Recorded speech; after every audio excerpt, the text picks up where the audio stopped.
Black Panther, the hero who changed everything. 3 months before the political party even existed, in July 1966, Marvel published Fantastic Four number 52. On the cover was a figure in a full-body black suit, crouching like a predator. No visible skin, no exposed face. Readers had no idea what they were looking at until they opened the comic and discovered T'Challa, the king of a fictional African nation called Wakanda. He was the first black superhero in mainstream American comics. Stan Lee and Jack Kirby created Black Panther during the height of the civil rights movement. But this wasn't a character defined by American racism. T'Challa was African royalty. His country had never been colonized. Wakanda possessed technology that made the rest of the world look primitive. Powered by vibranium, a fictional metal that absorbs kinetic energy and can only be found in their soil. The message was radical for 1966. Here was a black man who didn't need saving. He could match Reed Richards in intellect. He was richer than Tony Stark, more technologically advanced than anyone the Fantastic Four had ever encountered. In his first appearance, T'Challa actually defeats the entire Fantastic Four in combat, just to test himself before asking for their help. His powers come from the heart-shaped herb, a plant unique to Wakanda that grants enhanced strength, speed, and senses to whoever consumes it. But T'Challa's real power is his mind. He holds a PhD in physics from Oxford. He's one of the 10 smartest people on the planet, and he rules a nation that has watched the outside world with careful eyes for centuries. The name predates the Black Panther Party by 3 months. Lee later called it a strange coincidence. The Falcon, the first African-American superhero. Not African, not alien, not royalty. American. Black Panther was groundbreaking. But T'Challa was a king from a fictional African nation. In September 1969, Stan Lee and Gene Colan introduced Sam Wilson in Captain America number 117. Wilson was from Harlem. He was a social worker. He had watched his parents die to violent crime, and he became the first black American superhero in mainstream comics. Colan specifically pushed for an African-American hero. He later recalled, "I enjoyed drawing people of every kind. I always found their features interesting and so much of their strength, spirit, and wisdom written on their faces. I approached Stan with the idea of introducing an African-American hero, and he took to it right away." Sam Wilson met Steve Rogers while fighting criminals on a Caribbean island called Exile. Rogers trained him in martial arts and inspired him to adopt the identity of the Falcon. The two became partners, and for most of the 1970s, the comic was actually titled Captain America and the Falcon, not Captain America featuring the Falcon. The Falcon's initial power was his bond with Redwing, a trained Falcon he could communicate with telepathically. Later, he received a set of mechanical wings designed by Black Panther himself, allowing him to fly and fight alongside Captain America in the air. Those wings became iconic, red and white, spreading wide enough to make him look like the bird he was named for. In 2015, after Steve Rogers was aged into an old man, he passed the shield to Sam Wilson. The Falcon became Captain America. In the comics, the transition happened in All New Captain America number 1, January 2015. In the MCU, it happened when an elderly Rogers handed Sam his shield at the end of Endgame. Either way, the first African-American superhero became the symbol of America itself.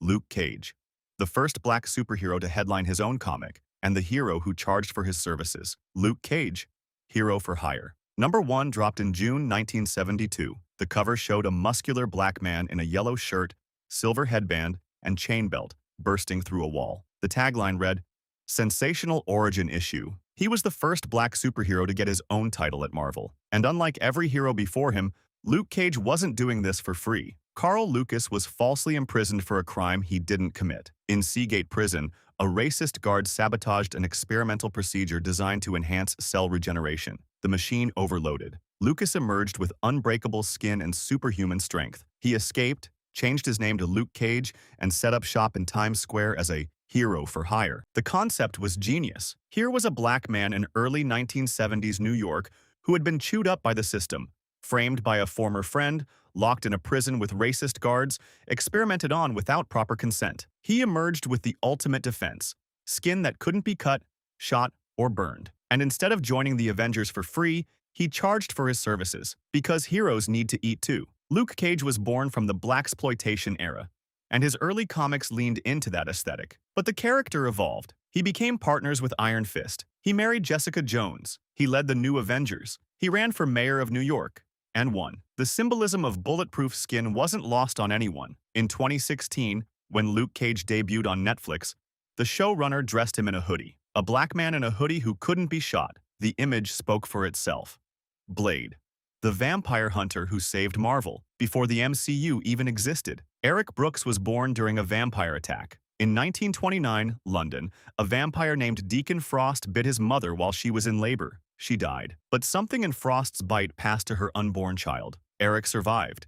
Immune to vampire bites, aging slower than normal humans but otherwise powerless. The vampires feared what he might become. He called himself Blade. Blade first appeared in Tomb of Dracula number 10 in July 1973, created by Marv Wolfman and Gene Colan. In those early comics, he wasn't the superhuman warrior from the films. He wore a green jacket, had an afro, and carried wooden stakes strapped across his chest. He hunted vampires with nothing but immunity and skill. That changed when Morbius, a scientifically created pseudo-vampire, bit him. The enzymes in Blade's blood reacted unexpectedly with Morbius's unique form of vampirism. Blade gained superhuman strength, speed, and healing. He could sense the supernatural. He became what the vampires had always feared, a daywalker with all their powers and none of their weaknesses. Here's what most people forget. Blade saved Marvel. In 1998, Marvel had just emerged from bankruptcy and had sold off the film rights to most of its major characters. Spider-Man went to Sony. X-Men went to Fox. But Blade,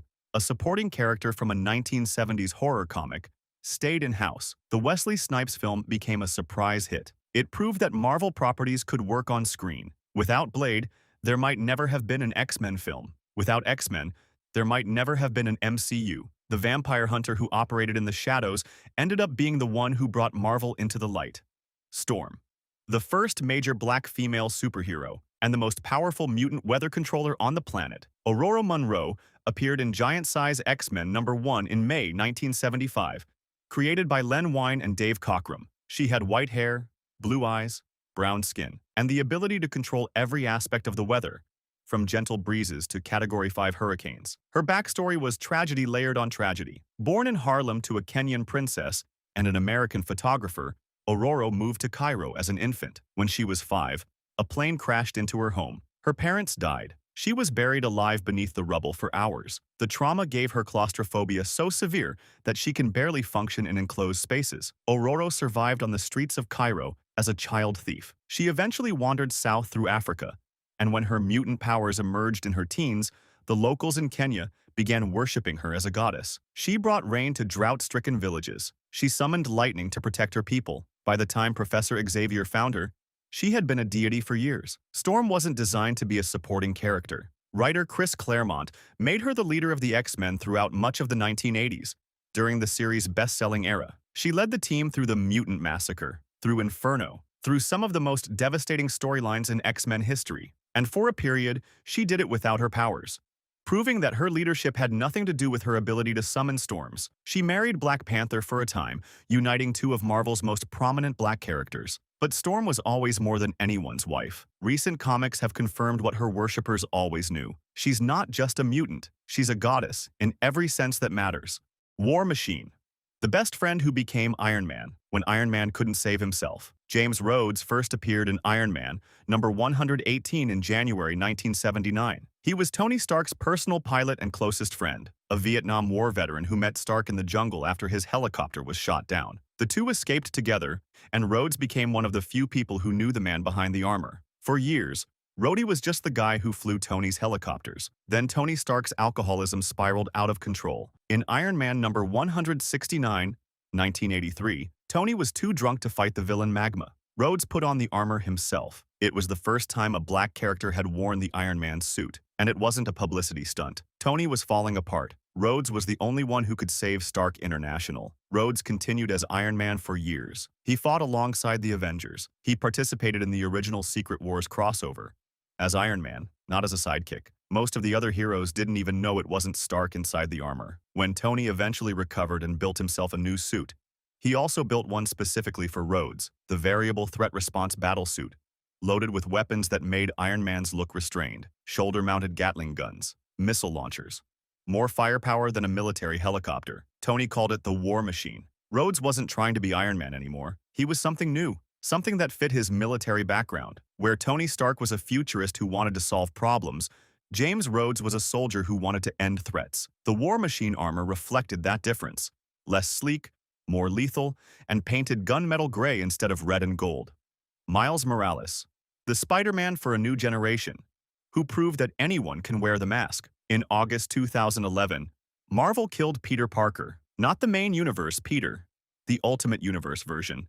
A separate continuity launched in 2000. Ultimate Peter died saving his family from the Green Goblin. He was 16 years old. A few weeks later, in Ultimate Fallout number 4, a new Spider-Man appeared. His name was Miles Morales. He was a teenager from Brooklyn, half black, half Puerto Rican, and he was terrified. Writer Brian Michael Bendis and artist Sarah Pichelli created Miles after Bendis watched Donald Glover appear in Spider-Man pajamas on the TV show Community. Glover had unsuccessfully campaigned to audition for the Amazing Spider-Man film, and Bendis thought, why not? Why couldn't Spider-Man be a black kid from Brooklyn? Miles gained his powers the same way Peter did, a genetically modified spider bite. But his abilities were different. He could turn invisible. He could deliver a bioelectric venom strike that could paralyze opponents. The new powers meant he wasn't just copying Peter Parker. He was something new. The character faced backlash from some fans who couldn't accept a non-white Spider-Man. Bendis received hate mail, but Miles persisted. He starred in his own comic for years. When Marvel destroyed the Ultimate Universe in 2015's Secret Wars event,